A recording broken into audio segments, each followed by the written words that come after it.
নিজের বউকে দিয়া বেপরদায় ভিডিও বানায়া ইনকাম করতেছে, এর চাইতে ভিক্ষা করে খাওয়া ভালো। কথা কন।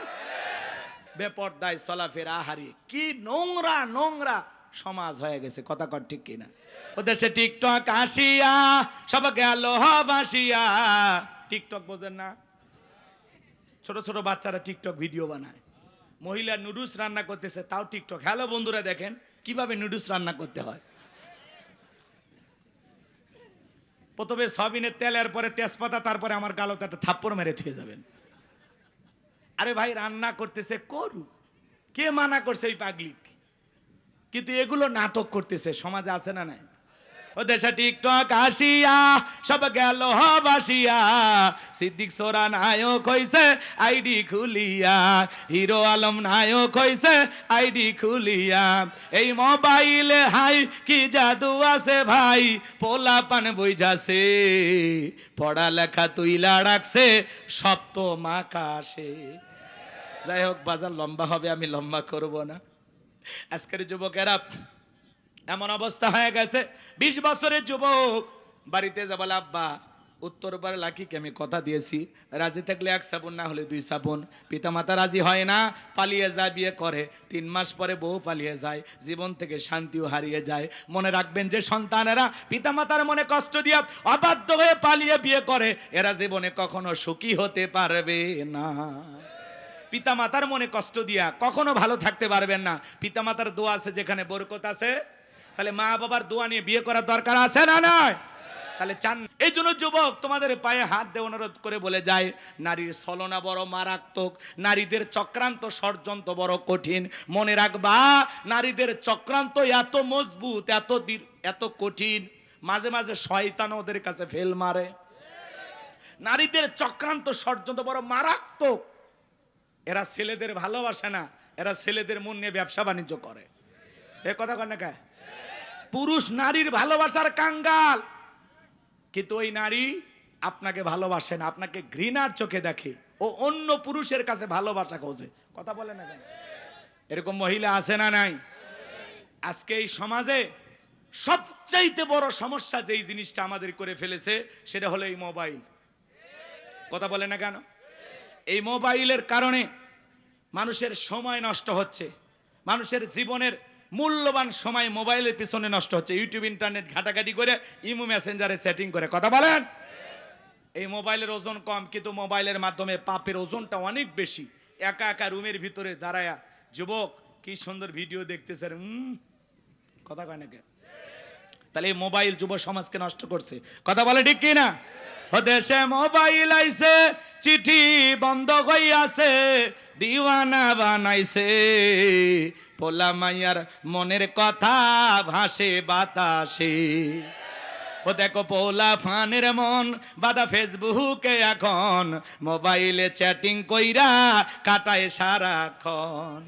এই মোবাইল পাইয়া দেখো মদনের মাইয়া, এই মোবাইল পাইয়া দেখো রমজানের মাইয়া, কি কাণ্ড ঘটাইছে, স্বামী সন্তান রাইখা নাকি পালাইয়া গেছে, স্বামী সংসার রাইখা নাকি পলাইয়া গেছে। 2 বাচ্চার মা, 4 বাচ্চার মা পরকীয়া প্রেম করে আরেকটা ছেলের হাত ধরে পালিয়ে যায়। যে নারী স্বামী রেখে সন্তান রেখে আরেকটা পর পুরুষের হাত ধরে পালিয়ে যায়, ওটা নারী না, ওটা নারী জাতির কলঙ্ক, পাশানি, ডাইনি, ছলনাময়ী। কেমনে ও মা, তুমি কেমনে পারলা স্বামী রাইকা সন্তান রাইকা আরেকটা পুরুষের হাত ধরতে? কেমনে পারো? ভাগিনে মামির সাথে উধাও, শাসিক না ভাতিজের খবর নাই, ভাবিক না দেবর উধাও। কে ধরনের ঘটনা ঘটতেছে না? এর মূল সমস্যা হলো বেপরদায় চলাফেরা। মামি দেখতে কেমন, ভাগ্নের দেখা শেষ। শাসি দেখতে কেমন, ভাতিদের দেখা শেষ। এই জন্য এই সমস্যাগুলো সমাজে সৃষ্টি হচ্ছে। এই জন্য বাজান, বেপরদায় চলাফেরা করা, নারীদেরকে কন্ট্রোল করতে হবে। রাগ করেন, সব দোষ কি নারীর? পুরুষের দোষ নাই? আমরা কি ফেরেশতা নাকি? এই যুবক, তোমাকে বলছি, তোমার স্ত্রীর সাথে যদি কেউ পরকীয়া প্রেম করে, মেনে নেবা?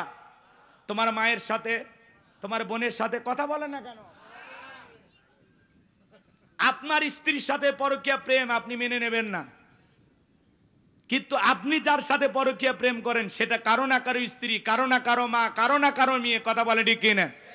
এজন্য যুবক তোমাদের পায়ে হাত দিয়ে অনুরোধ করে বলে যায়, বিবাহের আগে কোনো ধরনের অবৈধ প্রেম ভালোবাসা করা যাবে জায়েজ নাই, হারাম। কথা কয় না কে? কত মহিলা আছে গরিব অসহায়, বিয়ে দিতে পারে না, যাও বিয়ে করো, আল্লাহ খুশি হবে। অন্যের বইয়ের দিকে নজর দাও কেন? কথা কন না কে? কত স্বামী পরিত্যক্তা নারী আছে, বিধবা অসহায়, 2-3টা বাচ্চা নিয়ে জীবনই চলে না, যা বেটা বিয়ে কর, আল্লাহ খুশি হবে। ও তুমি ওই জায়গায় যাবা না, তুমি আলগা খোঁজো, শয়তান। আল্লাহ হেদায়েত দান করুক, জোরে কোন আমিন। শুনতে খারাপ লাগে, ও গোলাম রব্বানী হুজুর কইলে দোষ, নিজে যেগুলো আকাম বদকাম করে বেড়াচ্ছেন হিসাব করতেছেন না। কেউ না দেখলে একজন দেখেন, তিনি কে? যুবক শোনো, কার হাত ধরে পার্কে ঘুরতেছো? মা বাবার চোখকে ফাঁকি দিতে পারবা, আল্লাহর কুদরতি চোখকে ফাঁকি দেওয়া যাবে? রাত 2টার দিকে কার জানালায় যা ডাক দিয়া সারা রাত গল্প করেছো? অনেক চাচা ভাবতেছে যাক সব আজ যুবকদের হচ্ছে, আমরা বেঁচে গেলাম। চাচা আপনার এরকম বয়স ছিল যখন 22 বছর 25 বছর ছিল, ওই যে যমুনা নদীর যায় সোয়েলা নৌকা চড়িয়া ওই যে চরের ভিতরে কাশফুলের ওই সাইডে কার হাত ধরে ঘুরেছেন, সেই দিনের লেখাও ফেরেশতারা লিখে রাখছে। ভুলে গেছে? আল্লাহ হেদায়েত দান করেন। যদি গুনাহ করে থাকেন আল্লাহর কাছে মাপ চান। কথা কয় না কে? আল্লাহ আমাদের হেদায়েত দান করেন, জোরে বলেন আমিন। এই পরকের অভিশাপে পুরো বাংলাদেশে আগুন জ্বলতেছে। কথা বলেন, রাগ করতেছেন নাকি? আর একটা সমস্যা কি বলবো নাম্বার ওয়াল্লাযীনা হুম লিফুরুজিহিম হাফিজুন, নিজের যৌবনটাকে সংযত রাখা, নিজের যৌবনটাকে হেফাজত করা। এ যুবক, যৌবনকালে লম্বা সময় রুকু করা যায়, লম্বা সময় সিজদায় থাকা যায়, যেটা বৃদ্ধকালে সম্ভব হয় না। একটা 80 বছরের বুড়া চাচাকে যদি বলা হয়, চাচা ও চাচা এটা পৌষ মাস মাঘ মাস 2000 টাকা দেব, পুকুর থেকে একটু গোসল করে আসেন। চাচা বলে, ভাতিজা পুকুর থেকে গোসল করে 2000 টাকা নেওয়ার মতো শক্তি থাকবে তো? কথা কয় না? একটা বৃদ্ধ মানুষের কাছে ঠান্ডা কি কম না বেশি? কিন্তু একটা যুবককে যদি বলা হয় 2000 টাকা পুকুরে গোসল কর, কয় হুজুর টাকা রেডি করেন, কাপড় খুলছি। আর একটা পাওয়ার আছে, স্পিরিট আছে। কথা কন। এজন্য এই যৌবন কালের রুকু সিজদা ইবাদত বندگی কবুল করেন কে? তাহলে যৌবন কালটায় আল্লাহর ইবাদতে কাটাইতে রাজি আছি তো ইনশাআল্লাহ। আল্লাহ কবুল করেন, জোরে বলেন আমিন। আল্লাহ রাব্বুল আলামিন বলেন, ওয়াল্লাযীনা হুম লিআমানাতিহিম ওয়া আদিহিম রাউন। 5 আর 6 নম্বরে গুনাহ বলি। আল্লাহ বলেন, ওয়াল্লাযীনা হুম লিআমানাতিহিম ওয়া আহদিহিম রাউন। 5 নাম্বার আমানত রক্ষা করা। এই জীবনটা কি? জোরে কন, এই শেষ করে দিচ্ছি তো। 5 নাম্বার আমানত রক্ষা করা। জীবন, যৌবন, সম্পদ, টাকা পয়সা, স্ত্রী, সন্তান সব হলো আল্লাহর দেয়া আমানত। এই যে বক্তার কাছে শ্রোতা আমানত, এমপির কাছে নির্বাচনী এলাকার মানুষ আমানত, চেয়ারম্যানের কাছে ইউনিয়নবাসী আমানত, ইমামের কাছে মুসল্লি আমানত, শিক্ষকের কাছে ছাত্র ছাত্রী আমানত। কথা বলেন। 5 নাম্বার আমানত রক্ষা করা। 6 নাম্বার ওয়াদা প্রতিশ্রুতি রক্ষা করা। মুমিন মুখে যা বলে অন্তরে তা বিশ্বাস করে, কাজে তা বাস্তবায়ন করে। মুমিন কোনোদিন প্রতিশ্রুতি ভঙ্গকারী হতে পারে? তাহলে 6 নাম্বার ওয়াদা ঠিক রাখা লাগবে ইনশাআল্লাহ। 7 নাম্বার ওয়াল্লাযীনা হুম আলা সালাওয়াতিহিম ইউহাফিজুন। 7 নাম্বার যত্ন সহকারে সালাত আদায় করা। যে ব্যক্তি আসরের পরে মাগরিব পর্যন্ত মসজিদে মন টাঙানো থাকে, আল্লাহর ভয়ে নামাজ আদায় করে, শুধু একা নামাজ পড়লে হবে না, স্ত্রী সন্তানদেরকেও নামাজি বানানোর দরকার আছে না নাই? আল্লাহ সূরা তাহরিমের 6 নম্বর আয়াতে বলেছেন, হে ঈমানদারগণ, নিজেরাও জাহান্নামের আগুন থেকে বাঁচো, তোমার আহাল পরিবার পরিজন যারা আছে তাদেরকেও জাহান্নামের আগুন থেকে বাঁচাও। একটা পরিবারের 6 জন সদস্য সবাই নামাজ পড়লে ভালো লাগে না, খারাপ লাগে? পৃথিবীর সফল বাবা তারা নিজের ছেলের হাত ধরে মসজিদে নিয়ে যাবে যারা। ছোট ছোট বাচ্চাদেরকে নামাজি বানাইতে হবে। আজকের শিশু আগামীর বাংলাদেশ, এদেরকে নামাজি বানাইতে পারলে আমাদের ভবিষ্যৎ প্রজন্ম হবে নামাজি। অনেক কথা আছে, বলার সুযোগ নাই। এই 7টা গুনাহ বলে যদি আমল করতে পারেন, আল্লাহ বলেন উলাইকা হুমুল ওয়ারিসুন আল্লাযীনা ইয়ারিসুনাল ফিরদাউস হুম ফিহা খালিদুন। তারাই হবেন উত্তরাধিকারী জান্নাতুল ফিরদাউসের, সেখানে তারা চিরকাল বসবাস করবেন। আল্লাহ কোনোদিন জান্নাত থেকে বের করে দেবেন না। চিৎকার মেরে বলুন সুবহানাল্লাহ। কারা কারা এই 7টা গুনাহ বলে আমল করে জান্নাতে যেতে চান, শেষবারের মতো আল্লাহকে হাত দুটে দেখান। আল্লাহ আমাদের সবাইকে জান্নাতে যাওয়ার মতো এই আমলগুলো করার তৌফিক দান করুন। জোরে বলুন আমিন। আর একটু জোরে বলেন আমিন। হাত নামান। ওয়া আখিরি দাওয়ানা আনিল হামদুলিল্লাহি রাব্বিল আলামিন। আর দেখবেন যারা নোংরা চরিত্রের মানুষ হয়, এদের কাছে পর্দা ভালো লাগে না। এক মডেল অভিনেত্রী সাওয়ালি, শেষে বলতেছে বোরকা পরা এগুলো ইসলামের পোশাক না, এগুলো সৌদি আরব থেকে আসছে, নবীর যুগে বোরকা ছিল না। জোরে কর নাউজুবিল্লাহ। ওই মডেল অভিনেত্রী সুন্দরী ওই মহিলা বলতেছে নবীর যুগে বোরকা ছিল না, এগুলো সৌদির পোশাক, সৌদি আরব থেকে এই দেশে এসেছে, আর জোর করে মানুষের উপরে চাপায় দেওয়া হচ্ছে। বলেন তো বাজান, নারীদের জন্য পর্দা করা নফল না ফরজ? আল্লাহ বলেন অকরনা ফি বুয়ুতিকুন্না ওয়ালা তাবাররাজনা তাবাররুজাল জাহিলিয়াতিল উলা। নারীরা তোমরা ঘরের ভিতর অবস্থান করো, খবরদার জাহিলিয়াতি যুগের মেয়েদের মতো নোংরা অশ্লীল পোশাক পরে নিজের দেহকে প্রদর্শন করো না। নারীরা যদি বাহিরে যায় ঢিলাঢালা পোশাক পরে যাবে, হাত মোজা পা মোজা লাগাবে, ফরজ পর্দা মেনে নারীরা বাহিরে ঘোরাফেরা করবে। কথা বলেন ঠিক কিনা? পর্দা হলো নারীকে সিকিউরিটি দিবে, পর্দা নারীর নিরাপত্তা দেবে, পর্দাশীল নারীর উপরে আল্লাহর রহমত নাজিল হয়। পর্দা হলো প্রত্যেকটা নারীর সৌন্দর্য বৃদ্ধি করে। কথা কয় না কা? হেজাব পর্দা হলো প্রত্যেকটা নারীর অহংকার। কথা বলেন ঠিক কিনা? ও মা ও বোন, পর্দাতে থাকলেই তুমি শান্তিতে থাকবা। কোন নারী যদি হাত মোজা পা মোজা লাগাইয়া ঢিলা ঢালা বোরকা পইরা রাস্তাতে হেঁটে যায়, শ্রদ্ধার সম্মানে মানুষ মাথা নত করে থাকে। কথা বলেন।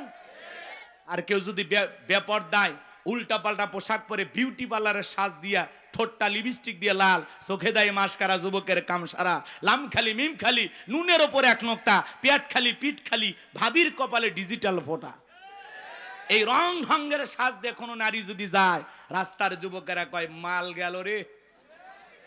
কথা কয় না কে? তাহলে চিন্তা করেন মা, যারা বেপরদায় চলাফেরা করে, রাস্তার দুষ্ট যুবকেরা আপনাকে মাল বলে সম্বোধন করে। কোন বোরকা পরা নারীকে এগুলো বলে? এই জন্য মা, নিজের সম্মান নিজে নষ্ট করবেন না। খুব বেশি মডার্ন সাজতে গিয়ে নিজে অর্ধলঙ্গ পোশাক পরবেন না। নিজের সৌন্দর্য নিজে ঠিক রাখবেন মা। কথা বলেন ঠিক কিনা? জান্নাতি নারীদের নেত্রী নাম কি? হযরতে ফাতেমা। আল্লাহ রাসূলের বাড়িতে একদিন গেলেন, দরজায় ডাক দেন, আব্বা দরজা খুলে দেন। বিশ্বনবী দরজা খুলে দিলেন। ফাতেমা তাকায় দেখে নবীজি কান্না করতে করতে চোখ বেবে, দাড়ি ভিজে, জুব্বা পর্যন্ত ভিজে গেছে। ফাতেমা ডেকে বলেন, বাবা একা একা ঘরের দরজা বন্ধ করে কেন কান্না করেন? আমার মা খাদিজার কথা ভেবে কি কান্না করেন? চাচা আবু তালিবের কথা ভেবে কি কান্না করেন? নবী আমার ডেকে বলে, মা ফাতেমা, তোর মা খাদিজার কথা ভেবে কান্না করি না, চাচা আবু তালিবের কথা ভেবে কান্না করি না মা। আমাকে যখন জিবরাইল মেরাজ করার জন্য নিয়ে গেল মা, জান্নাত ভ্রমণ করে দেখালো, জান্নাতটা দেখে দিলটা খুশি হয়ে গেল। আল্লাহর কাছে দোয়া করলাম, আল্লাহ আমার গুনাহগার উম্মতের জন্য বেশি বেশি জান্নাতি হয়। ও মা, জিবরাইল এইবার ডেকে বলে, নবী জান্নাতটা দেখেছেন, এইবার চলেন আপনাকে একটু জাহান্নামটা ঘুরে দেখায়। এইবার যখন আমাকে জাহান্নামের ভিতরে প্রবেশ করানো হলো মা, আমি তাকায়া দেখি জাহান্নামের ভিতরে পুরুষের চাইতে নারীদের সংখ্যায় হলো বেশি। আমি তাকায় দেখি মা, এক শ্রেণীর নারীদের চুলের মুঠিগুলো আসমানের দিকে তুলে ধরা হয়েছে, পা থেকে মাথা পর্যন্ত জাহান্নামের আগুন দাও দাও করে জ্বলতেছে। আমি একবার তাকাইয়া আর তাকাইতে পারলাম না। নারীদের দেহটা মনে হয় গরম পানি যেরকম থকবক থকবক করে, ওইরকম থকবক করতেছে। আর তারা এত জোরে চিৎকার মারতেছে মা, মনে হয় তাদের চিৎকার আসমান জমিন ভেঙে পড়বে। আমি জিবরাইলকে বললাম, ভাই জিবরাইল, এই নারীদেরকে কেন কেন এইভাবে শাস্তি দেওয়া হচ্ছে? এই নারীদের কি এমন অপরাধ? জিবরাইল ডেকে বলে, নবী গো, এই সমস্ত নারী তো তারাই যারা বেপরদায় চলাফেরা করতো, মাথায় কাপড় দিত না, স্বামীর আনুগত্য করতো না। এই জন্য আল্লাহ রাব্বুল আলামিন এই নারীদেরকে এইভাবে শাস্তি দিতেছেন। জোরে বলেন নাউজুবিল্লাহ। হযরতে ফাতেমা এই কথা শোনার পরে চুরি চুকির পানি ছেড়ে দিয়ে কান্না করেন আর ডেকে বলেন, বাবা, এই যদি হয় বেপরদায় চলা নারীর শাস্তি, আজ থেকে আমি ফাতেমা আরো বেশি পর্দার গুরুত্ব বাড়াবো, আরো বেশি পর্দার প্রতি যত্নবান হব। ও গাজীপুরের মা বোনেরা, হযরতে ফাতেমা নবীর মেয়ে হওয়ার পরেও জাহান্নামী নারীদের এই কথা শোনার পরে পর্দার গুরুত্ব বাড়াইতে চাইলো। ও মা, আপনারা তো নবীদের মা, আপনাদের পেট থেকে তো পৃথিবীতে নবী রাসূলদের জন্ম হয়েছে। ও মা, আপনাদের পেট থেকে সাহাবায়ে কেরামের জন্ম হয়েছে, এই পৃথিবীর আল্লাহওয়ালাদের জন্ম হয়েছে, আলেম ওলামার জন্ম হয়েছে। ও মা, তোমার সম্মান মর্যাদা অনেক বেশি মা। ও মা, পায়ে হাত দিয়ে অনুরোধ করে বলে যায়, মা খবরদার খবরদার ব্যাপার দ্বারা চলাফেরা করা যাবে না মা। নিজের দেহটাকে সুন্দর করে ঢেকে রাস্তাঘাটে চলাফেরা করার দরকার আছে না নয়? যেই মডেল, যেই অভিনেত্রী বলতেছেন বোরকা সৌদি আরবের পোশাক, নবীর যুগে বোরকা ছিল না। আমরা সেই বোনটাকে বলতে চাই, এখনো সময় আছে, তওবা করে ভালো হয়ে যান। আল্লাহর বিধানের বিরুদ্ধে কথা বলে পৃথিবীর জমিনে শান্তি পাবেন না, নিজের নামটা জাহান্নামের ভিতরে লিখে নেবেন। কথা বলেন ঠিক কি না? যারা পর্দা পছন্দ করে না, ফরজ পর্দাকে বৃদ্ধাঙ্গুলি দেখায়, এরা তসলিমা নাসরিনের ছোট বোন। কথা বলে ঠিক কি না? আল্লাহ মা জাতিকে হেদায়েত দান করেন। কোন সম্ভ্রান্ত ভদ্র ফ্যামিলির মেয়ে বোরকা ছাড়া বাহিরে যেতে পারে না। কথা বলে না কেন? যার স্বামী ভালো, যার বাবা ভালো, ভাই ভালো, একটা ভদ্র পরিবার, সম্ভ্রান্ত পরিবার, এই ফ্যামিলির কোন মহিলা বেপরদায় যেতে পারে না। কথা বলেন। খালি গাড়িটা দামি হলে হবে না, বাড়িটা দামি হলে হবে না, নিজের বউটাকেও দামি পোশাক পরাতে হবে। আর সেই দামি পোশাকের নাম হলো পর্দা। বাইরে যখন বউকে নিয়ে ঘুরতে যাবেন, পর্দা করায় নিয়ে যাবেন। কথা কন নাকি আপনারা? এরপরে বাড়িতে যা ইচ্ছে তাই পরে থাকুক, কোনো সমস্যা নাই, কারণ আপনার জিনিস আপনি দেখবেন, বাহিরের মানুষকে দেখানো যাবে। বউ কি পাবলিসিটি করার জিনিস নাকি পার্সোনাল জিনিস? আমার বউ আমি দেখবো, আমি এলাকার মানুষকে দেখাবো, বন্ধু বান্ধবকে দেখাবো? যারা নিজের বউকে মানুষের সামনে প্রদর্শন করে, মানুষকে দেখা, এদের রুচিতে সমস্যা। কথা কন, এদের রুচিতে সমস্যা। কথা কন ঠিক কিনা? আল্লাহ আমাদের হেদায়েত দান করে। আর একটু জোরে বলেন আমিন। মন খারাপ করবেন না আমার ভাইয়েরা, দিল দিয়ে কথাগুলো বোঝার চেষ্টা করবেন। মন খারাপ করছেন মনে হয় আপনারা। এইবার সবদা নামের সেই মহিলা রাজি হয়ে গেল। পরের দিন সকালবেলা আল্লাহর পয়গাম্বর মুসা আলাইহিস সালাম হাজার হাজার জনতার সামনে ওয়াজ করতেছেন, সুন্দর করে উপদেশ দিতেছেন। ওই ভরা মজলিসে মুসা আলাইহিস সালামের আলোচনা শোনার পরে সবদা নামের সেই নারীর চোখের পানি দিয়ে, চোখ দিয়ে পানি ঝরতেছে। বলুন আল্লাহু আকবার। এবার নারীটা অজরে চোখের পানি ছেড়ে দিয়ে কান্না করতেছে। কারণ ডেকে বলে, তাড়াতাড়ি করে দাঁড়াও, বলেন আর একটু শুনি। এইবার দুইজন লোক পাঠা দিয়েছে। ওরা বলে, নেতা গতকাল রাত্রিতে 1 বস্তা টাকা দিয়েছে, আর 1 বস্তা টাকা আছে, তাড়াতাড়ি করে সাক্ষী দিয়ে টাকার বস্তাটা নিয়ে যা। সবদা বলে, আর একটু শুনি। বলে, না, শুনতে দেওয়া যাবে না। দুইজন 2 হাত ধরে ওই ভরা মজলিসে সবদাকে জোর করে দাঁড় করায় দেয়। যখন জোর করে দাঁড় করায় দিয়েছে, কারণ লাভ মেরে দাঁড়ায়, বলে, মুসা রে, ওয়াজ বন্ধ কর, তাকায় দেখ 2 নাম্বার মহিলা দাঁড়াইছে। মহিলাটা 2 নাম্বার না 1 নাম্বার। মুসা নবী কি জানে? রতনে রতন চেনে। ডাইরেক্ট বলতেছে, ও নবী মুসা, ওয়াজ বন্ধ করো। আজও পৃথিবীর জমিনে তাকায় দেখবেন, আলেম ওলামা যখন হক কথা বলে, আল্লাহর আইনের কথা বলে, মসজিদের মেম্বারে দাঁড়িয়ে যখন সুদের বিরুদ্ধে বক্তব্য দেয়, সভাপতি সুদখোর খেপে যায়। ডাইরেক্ট বলে, হুজুর আপনার ওয়াজ বন্ধ করেন, আপনার ওয়াজ লাইন ছাড়া। যারা আলেমদেরকে বলে আপনার ওয়াজ লাইন ছাড়া, আসলে ওর জীবনটা লাইন ছাড়া, ও পুরোটাই তার সেরা। কথা কন। হুজুরের হক কথা বলবে, ভালো লাগলে শুনবেন, না লাগলেও শোনা লাগবে। মানে না না মানে পরেকার হিসাব। আজকে হক কথা বলা যায় না। একটু হক কথা বললে মসজিদে এসি লাগায় দেয়, বলে হুজুর মাথা ঠান্ডা রাখেন। কতক্ষণ? কি কায়দায় চলতেছে দুনিয়াদারি, খালি তেল তেলা, খালি তেল তেল, হক কথা বলতে চায় না। রাগ করতেছেন?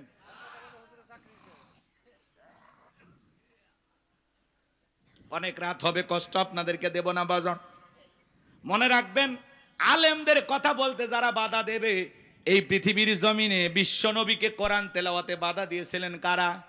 নবীর দাওয়াতে বাধা দিয়েছিলেন কারা? কাফেররা। কথা বলেন।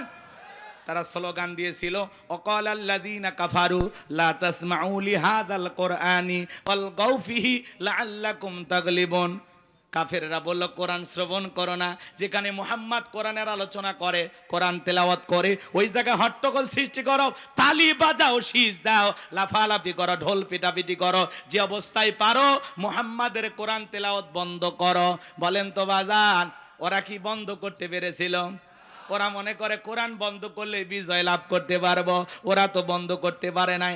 আজও বাংলার জমিনে দেখবেন এমনও মানুষ আছে, যাত্রা হলে কোনো সমস্যা নাই, গান বাজনা সমস্যা নাই, বাণিজ্য মেলার নামে রাত 12টার পরে নর্তকীর গায়ে একটা সুতার কাপড় থাকে না, ওখানে 144 জারি করা হয় না। এই দেশে যারা তাফসিরুল কোরআন মাহফিলে, ওয়াজ মাহফিলে 144 জারি করে আলেমদের কথা বলতে বাধা দেয়, আমার বিশ্বাস ওদের জন্ম মুসলমানের ঘরে হতে পারে না। মুসলমান কোরআনের পক্ষে থাকবে, কোরআনের বিরোধিতা করতে পারে না। লম্বা হবে বাজান, লম্বা করব না। এইবার সবদা দাঁড়িয়ে গেছে, কারণ ডেকে বলে, সবদা তোমার যা বলার তুমি বলো, আমি তোমার সাথে আছি। সবদা বলতেছে, কারণ বৈশা পারো, আমি যেহেতু দাঁড়িয়েছি বলার জন্য আমাকেই বলতে দাও। এইবার সবদা বলতেছে, জনগণ শোনো দিয়া মন, আমি জীবনে কোনোদিন মুসা নবীকে দেখি নাই, আজকে মুসা নবীকে দেখার পরে আমার পাষাণ হৃদয় গইলা গেছে। আমি সিদ্ধান্ত নিয়েছি আর খারাপ কাজ করব না, অশ্লীল কাজ করব না, আমি তওবা করে ঈমান গ্রহণ করব। আলেমদের শুনে বেনামাজি নামাজি হয়ে যায়, সুদখোর ঘুষখোর ভালো হয়ে যায়, বেপরদায় সালামা বোনেরা পর্দা করে, দাড়ি কাটা যুবকটা দাড়ি রাখে। ভালো করে বোঝার চেষ্টা করবেন। এইবার সবটা বলতেছে, আপনারা কি জানেন এই কারণ কেন লাফালাফি করতেছে? অত গতকাল রাত্রিতে আমার বাড়িতে গিয়েছিল, 1 বস্তা টাকা আমারে দিয়েছে, আর 1 বস্তা টাকা রেডি রেখেছে, বিনিময়ে আমাকে এই কথা বলতে হবে, নবী মুসা আলাইহিস সালাম দিনের বেলা ওয়াজ করে আর রাতের বেলা আমি সবদার সাথে রাত কাটাই, কিন্তু আপনাদেরকে সাক্ষী রেখে বলতেছি, মুসা নবীর চরিত্র ফুলের চাইতেও পবিত্র। ওই কারণ হলো আমি সবদার নিয়মিত ভক্ত। আল্লাহু আকবার বলেন। ওয়ামাকারু ওয়ামাকারাল্লাহ ওয়াল্লাহু খায়রুল মাকিরিন। খেলা কার? যে গর্ত করেছে নিজের গর্তে নিজেই পড়েছে। কথা বলে ঠিক কি না? যারা কোরআনের পাকে আল্লামা সাঈদী হুজুরের বিরুদ্ধে সাক্ষী দিয়েছিল, তারা এখন বলে আমাদেরকে পিস্তল ঠেকিয়ে সাক্ষী দিতে বাধ্য করেছে। শুকরঞ্জন বালি আল্লামা সাঈদীর জানাজায় যা বলে, সাঈদী সাহেব হত্যাকারী ছিল না, ধর্ষণকারী ছিল না। কথা বলে। কোরআনের পাকে আল্লামা সাঈদী হুজুরকে 13 বছর মিথ্যা মামলা হামলা দিয়ে জেলখানায় বন্দী করে রেখেছিল। সেই সাঈদী হুজুর বিদায় নেওয়ার 1 বছর পার না হতেই আল্লাহ ওদের ক্ষমতার চেয়ার থেকে বিদায়ের ঘন্টা বাজায় দিয়েছে। সাঈদী সাহেব একজন জামানার বড় আলেম ছিল, দ্বীনের দায়ী ছিল। 50 বছর নিরলসভাবে কোরআনের তাফসীর করেছেন। এই বাংলাদেশের তাফসীর জগতের রূপকার ছিলেন আল্লামা সাঈদী হুজুর। সেই মানুষটাকে বিদায় করছে। এখনো আওয়াজ শুনলে মনে হয় কলিজাটা ঠান্ডা হয়ে যায়। কি কণ্ঠ, কি তিলাওয়াত, কি কথা বলার ধরন, মাশাআল্লাহ। এরকম সাঈদী আর পাবো? সে সাঈদী সাহেবের সন্তানেরা, সুযোগ্য সন্তানেরা, ওনারা ডক্টর জাকির নায়েকের সাথে কথা বলে তার একটা প্রোগ্রাম আগামী নভেম্বর মাসে তাদের এলাকায় করার একটা চিন্তা ভাবনা করতেছেন। ডক্টর জাকির নায়েক তিনি আগামী নভেম্বর মাসে বাংলাদেশে আসবেন। সাঈদী সাহেবের পরিবারের আমন্ত্রণ গ্রহণ করেছেন, দাওয়াত গ্রহণ করেছেন। বলেন মারহাবা। তাহলে ডক্টর জাকির নায়েক যদি আসে, কি বলেন 2-4 লাখ মানুষ হবে কিনা? কিন্তু উনি আসবে, কথা বলবে। আলহামদুলিল্লাহ, ওনার জন্য আমরা দোয়া করি। একজন ডক্টর মানুষ, তারপরে ইসলাম প্রচারের জন্য অনেক অনেক বড় ভূমিকা পালন করেছেন। কথা বলে ঠিক কিনা? অসংখ্য মানুষ তার হাতে কালেমা পড়ে মুসলমান হয়েছেন। কথা বলে ঠিক কিনা? তার বিরুদ্ধে অনেক আমাদের মতো হুজুরেরা কথা বলে, হুজুর আপনার ওয়াজ শুনে তো 10 জনও কালেমা বললো না। আর উনি ডক্টর জাকির নায়েক, তার বয়ান শুনে ভারতে কত হাজার মানুষ মুসলমান হয়েছে। ভারতের সরকার তার বিরুদ্ধে গ্রেপ্তারি পরোয়ানা জারি করেছিল, তার চ্যালেঞ্জ বন্ধ করে তাকে দেশেই থাকতে দেয়নি। কথা বলেন, তার মানে তিনি একজন মাজলুম দ্বীনের দায়ী। কথা বলে ঠিক কিনা? আমরা দোয়া করছি উনি বাংলাদেশে আসবেন ইনশাআল্লাহ। ডক্টর জাকির নায়েককেও দিন প্রচারের জন্য কবুল করেন। এটা জোরে বলেন আমিন। কষ্ট হচ্ছে আপনাদের, আমার ভাইয়েরা মন খারাপ করবেন না, কষ্ট মনের মধ্যে নেবেন না বাজান গো আমার।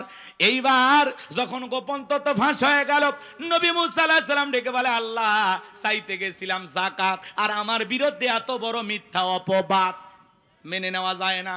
আল্লাহ আপনি জমিনকে অর্ডার দেন, জমিন যেন কারণে ধন সম্পদ সহ কারণকে গ্রাস করে ফেলে। আল্লাহ দোয়া মঞ্জুর করলেন। এইবার কারণে ধন সম্পদ সহ জমিনের ভিতরে হাঁটু পর্যন্ত চলে গেছে। ও বলে ব্যাপার না, উঠতে পারবো। এইবার যখন মাজা পর্যন্ত চলে গেছে, কোমর পর্যন্ত চলে গেছে, ও বলে দেহে শক্তি আছে, উঠতে পারবো, ব্যাপার না। এইবার যখন জমিনের ভিতরে গলা পর্যন্ত চলে গেছে বাজার, কারণ ডেকে বলে, ও নবী মুসা, ধন সম্পদ যা আছে সব তোমার আর তোমার আল্লাহর, তুমি নিয়ে যাও, জানটা একটু ভিক্ষা দাও। মুসা আলাইহিস সালাম ডেকে বলে, আল্লাহুস সামাদ, আমার আল্লাহ অমুকপেক্ষী, আমার আল্লাহ কারো কাছ থেকে কিছু চায় না, আমার আল্লাহ শুধু দিয়েই যায়।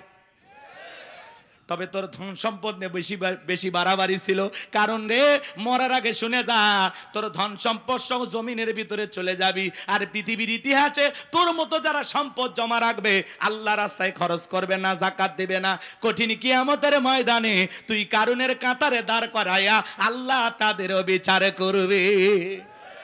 সূরা তাওবার ভিতরে আল্লাহ স্পষ্ট বলেছেন, যারা স্বর্ণ রূপা টাকা পয়সা জমা রাখে, আল্লাহ রাস্তায় খরচ করতে চায় না, তাদের জন্য কঠিন আযাবের সুসংবাদ। এইজন্য বাজান, ধনী যাকাত দিলে সম্পদ কমে না বাড়ে। প্রত্যেক বছর হিসাব করে করে যাকাত দেবেন তো ইনশাআল্লাহ। প্রত্যেক বছরে হিসাব করে করে আল্লাহর কোন কোন বান্দা যাকাত দিতে রাজি, দুই হাত তুলে আল্লাহকে দেখান। আল্লাহ আমাদের সম্পদ থেকে যাকাত দেওয়ার তৌফিক দান করুন। জোরে বলুন আমিন। আপনার এই সম্পদের মধ্যে মানুষের হক আছে না নাই? আদায় করবেন তো ইনশাআল্লাহ। এইবার যুবক রেডি থাকো, 4 নাম্বার গুনাহ বলি। আল্লাহ রাব্বুল আলামিন বলেন, ওয়াল্লাযীনা হুম লিফুরুজিহিম হাফিজুন। মুমিন বান্দার 4 নাম্বার গুনাহ বলি, নিজের যৌবনটাকে কন্ট্রোল করা, নিজের যৌবনটাকে হেফাজত করা। মুমিনের যৌবন হোটেলে বিক্রি হতে পারে না, পার্কে বিক্রি হতে পারে না। মুমিন কোনোদিন বিয়ের আগে অবৈধ কোনো প্রেম ভালোবাসা করতে পারে না। আল্লাহ শিশুকালের হিসাব নেবেন না, হিসাব নেবেন যৌবনকালের। কথা কয় না, কথা কয় না। যৌবনকালে আমরা শয়তানের ওয়াসওয়াসায় পড়ে গুনাহ করতে ভালোবাসি, আর যৌবনকালের ইবাদত আল্লাহ পছন্দ করেন। কে পছন্দ করে? এই যুবক এদিক এদিক খেয়াল কর। শয়তানের ওয়াসওয়াসায় পড়ে আমরা গুনাহ করতে মজা পাই, মজা পাই। শয়তান গুনাহ আমাদের সামনে মজা মজা ভাবে উপস্থাপন করে, সেই মজা লাগে গুনাহ করতে। কিন্তু একটাবার চিন্তা করি না, এই রঙের যৌবন একদিন জং ধরে যাবে, এই কাঁচা দাড়ি একদিন সাদা হয়ে যাবে, টাইট চামড়াটা ঢিল হয়ে যাবে। কথা বলে ঠিক কিনা? থাকবে না, থাকবে না, কিচ্ছু থাকবে না, সব শেষ হয়ে যাবে একদিন। আল্লাহকে ভয় করতে হবে। কথা বলেন।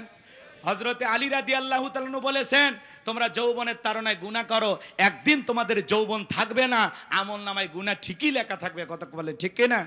এ যুবক শোনো শোনো, এই পৃথিবীতে যৌবনের পরীক্ষা দিয়েছিলেন আল্লাহর নবী ইউসুফ আলাইহিস সালাম। কি নাম বললাম? ইউসুফ আলাইহিস সালাম যৌবনের পরীক্ষা দিয়েছিলেন। জুলেখা একটা গোপন কক্ষে নিয়ে গেছে, প্রত্যেকটা দরজায় তালা মারা। গোপন কক্ষে নিয়ে যা বরে দিলে বড় জালারে পাঞ্জাবিওয়ালা। হুজুর তো কিছুই বোঝে না, হুজুর সবই বোঝে, নারীর ছলা কলা বোঝে না। এবার কাছে যায় বরে, ইউসুফ রে তোমার চোখ দুইটা ভারী সুন্দর। ইউসুফ আলাইহিস সালাম ডেকে বলে, তোরে তত ভেজাল আছে। যার বউ বেশি কান্নাকাটি করে ধমক দেব, রে চুপ, খবরদার কাঁদবি না। ঘটনা কি হয়েছে আগে খুইলে ক। তোর কথা শুনে যদি মনে হয় এই ঘটনায় কাঁদা উচিত, স্বামী স্ত্রী একসাথে জামাত করে কাঁদা হবে, তাও একা কাঁদবি না। কিছু কিছু মহিলা দেখেন না, কথা বলার আগে কান্দে দেয়, চোখে মানে মোটর বসায় রাখছে, টিপ দেওয়া হয় না। কথা কন না, কথা কন। আর কান্দে কান্দে সব অভিযোগ আপনার মায়ের বিরুদ্ধে, বাবার বিরুদ্ধে, আপনার ভাই বোনের বিরুদ্ধে। কথা কন। আর আপনার ভবিষ্যৎ চিন্তে আপনার বইয়ের মাথার চুল উঠে যাচ্ছে, খালি চিন্তা। তুমি যদি এত মানুষের পিছনে খরচ করো, তুমি যদি এটা করো ওটা করো, আমাদের সন্তান আছে, আমাদের ভবিষ্যৎ আছে, কি হবে? তুমি তোমার মা বাবার পিছনে খরচ করো না, তোমার ভাই বোনকে আর টাকা পয়সা দিও না। হ্যাঁ, এইভাবে খরচ করলে তুমি তো নিঃস্ব হয়ে যাবে, ফকুর হয়ে যাবে। ভবিষ্যৎ চিন্তাবিদ বাড়ি ঢুকে আমাদের ভবিষ্যৎই নষ্ট হয়ে যাচ্ছে। এ কথা কয় না? এরকম মহিলা নাই? মনে রাখবেন, মা বোন যারা আবার শুনতেছেন, মা মনে রাখবেন, আপনার স্বামী যদি তার মা বাবা ভাই বোনের জন্য খরচ করে, আল্লাহ সম্পদ বৃদ্ধি করে দেবে। এই খরচের মাধ্যমে দুইটা লাভ। এক নাম্বার হলো তার সম্পদ আল্লাহ বৃদ্ধি করে দেবে, দুই নাম্বার আল্লাহ তার হায়াতও বৃদ্ধি করে দেবে। তাহলে যেই স্ত্রী স্বামীকে খরচ করতে বারণ করে মামা বাবা ভাই বোনের জন্য, তার মানে ওই স্ত্রী চাই স্বামী তাড়াতাড়ি মারা যাক। ভালো স্ত্রী কখনো বলে না তোমার মা বাবার জন্য এটা খরচ করো না। ওই স্ত্রী সবচাইতে উত্তম যে স্ত্রী তার স্বামীকে ডেকে বলে, খবরদার তুমি তোমার মা বাবার সাথে খারাপ ব্যবহার করবা না, কারণ আমি একদিন মা হব। তুমি তোমার মা বাবাকে কষ্ট দিও না, এটা আমি কখনো পছন্দ করি না। কথা কন? ওই রকম স্ত্রী দরকার, যে স্ত্রী তার শাশুড়ির মাথায় জুই নারিকেলের তেল, কিউট নারিকেলের তেল মাখায় দিতেছে, শাশুড়ির জন্য গোসলের পানি রেডি করে দিচ্ছে। কথা বলেন? এরকম বউ দরকার। কি কন? আর উল্টো হয়ে গেছে, শাশুড়ি বেটার বইয়ের মাথার তেল দিয়ে দিচ্ছে।